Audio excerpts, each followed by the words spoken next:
बुजुर्ग माता पिता का त्याग और औलाद की परीक्षा। रामनाथ और सरला ने अपना पूरा जीवन अपने बेटे आदित्य और बहू स्नेहा के लिए समर्पित कर दिया था। अपने खेत और जमीन बेचकर उन्होंने आदित्य को अच्छी शिक्षा दिलवाई, उसकी शादी करवाई और उसे शहर में बसने में मदद की। उन्हें पूरा भरोसा था कि बुढ़ापे में उनका बेटा और बहू उनकी देखभाल करेंगे। लेकिन समय के साथ चीजें बदलने लगीं। एक दिन स्नेहा ने आदित्य से कहा, तुम्हारे माता पिता गांव में अकेले रहते हैं, उन्हें हमारे साथ शहर बुला लो या फिर गांव का मकान बेच दो। आदित्य असमंजस में पड़ गया। उसे समझ नहीं आ रहा था कि माता पिता को अपने साथ शहर बुलाए या उनकी संपत्ति बेचकर अपनी जिंदगी आसान बनाए।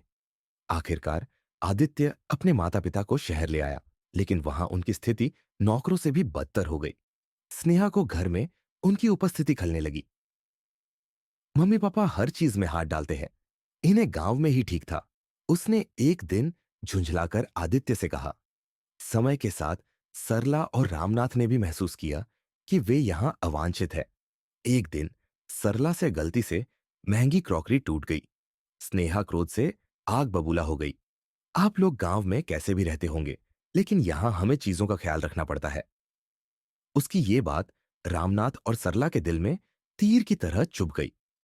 रामनाथ ने आदित्य को बुलाया और शांत स्वर में कहा, बेटा, हम वापस गांव जा रहे हैं, हमने तुम्हें बोझ बनने के लिए नहीं पाला था। आदित्य शर्मिंदा था, लेकिन स्नेहा ने राहत की सांस ली। कुछ सालों बाद जब आदित्य आर्थिक तंगी में आ गया, तो उसे अपने माता पिता की कमी खलने लगी।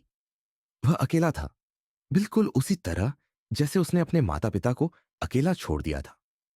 उसे एहसास हुआ कि जिसने उसकी दुनिया बनाई, उसने ही उन्हीं को छोड़ दिया। सीख, माता पिता का सम्मान और सेवा करना ही सच्ची दौलत है। लालच और स्वार्थ से रिश्तों में दूरियां आ जाती हैं। जब तक माता पिता है, उनकी कद्र करे, वरना बाद में पछताने के सिवा कुछ नहीं बचेगा। यदि आप माता पिता का सम्मान करते हैं, तो जय श्री राम लिखकर अपना समर्थन व्यक्त करें।